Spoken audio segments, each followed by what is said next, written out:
జంతర్ మంతర్లో 18 రోజులుగా ఆమరణ నిరాహార దీక్ష చేస్తున్న ప్రముఖ పర్యావరణవేత్త సోనం వాంగ్చుక్ ఆరోగ్యం మరింత క్షీణించింది. సోనం వాంగ్చుక్ ను వెంటనే కాపాడాలని కోరుతూ ఢిల్లీ హైకోర్టులో ఒక పిల్ దాఖలైంది. 2 రోజుల్లో వాంగ్చుక్ ప్రాణాలు కోల్పోవచ్చని పిటిషనర్ కోర్టు దృష్టికి తీసుకెళ్లారు. దీనిపై విచారణ చేపట్టిన హైకోర్టు కేంద్ర ఢిల్లీ ప్రభుత్వాలకు నోటీసులు జారీ చేసింది.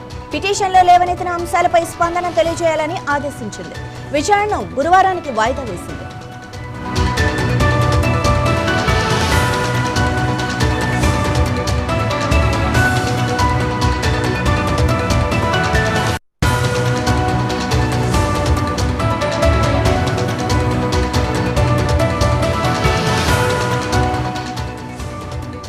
జూన్ 28 నుంచి ఢిల్లీలోని జంతర్ మంతర్ వద్ద సోనం వాంగ్చుక్ నిరాహార దీక్ష చేస్తున్నారు.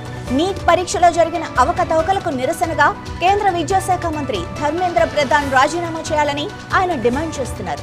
లడఖ్ పర్యావరణ పరిరక్షణకు, స్థానిక సంస్కృతి, ప్రజలకు రాజ్యాంగపరమైన రక్షణలు కల్పించాలని కూడా వాంగ్చుక్ కోరుతున్నారు. దీక్ష ప్రారంభించినప్పటి నుంచి ఆయన 8.9 కిలోల బరువు తగ్గారు. ఆయన రక్తపోటు 105/76, ఇక రక్తంలో చక్కెర స్థాయి 80 mg/dl, ఆక్సిజన్ సంతృప్తత 97% ఉన్నాయి. వైద్యులు నిరంతరం పర్యవేక్షిస్తున్నారని, ప్రస్తుతం ఆయన స్పృహతోనే ఉన్నారని కూడా తెలిపారు.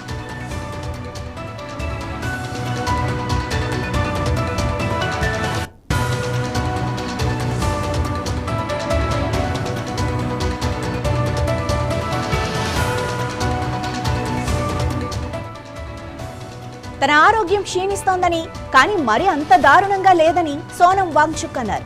ఈ నెల 20వ తేదీన పార్లమెంటుకు పీస్ఫుల్ మార్చ్ నిర్వహిస్తామని కూడా ప్రకటించారు. విద్యార్థులు భారీ సంఖ్యలో పాల్గొనాలని పిలుపునిచ్చారు.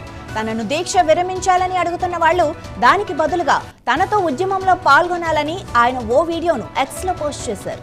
సోనం వాంగ్చుక్ దీక్షకు మద్దతుగా కాక్రోచ్ జనతా పార్టీ గురువారం సామూహిక నిరాహార దీక్ష చేపట్టాలని పిలుపునిచ్చింది.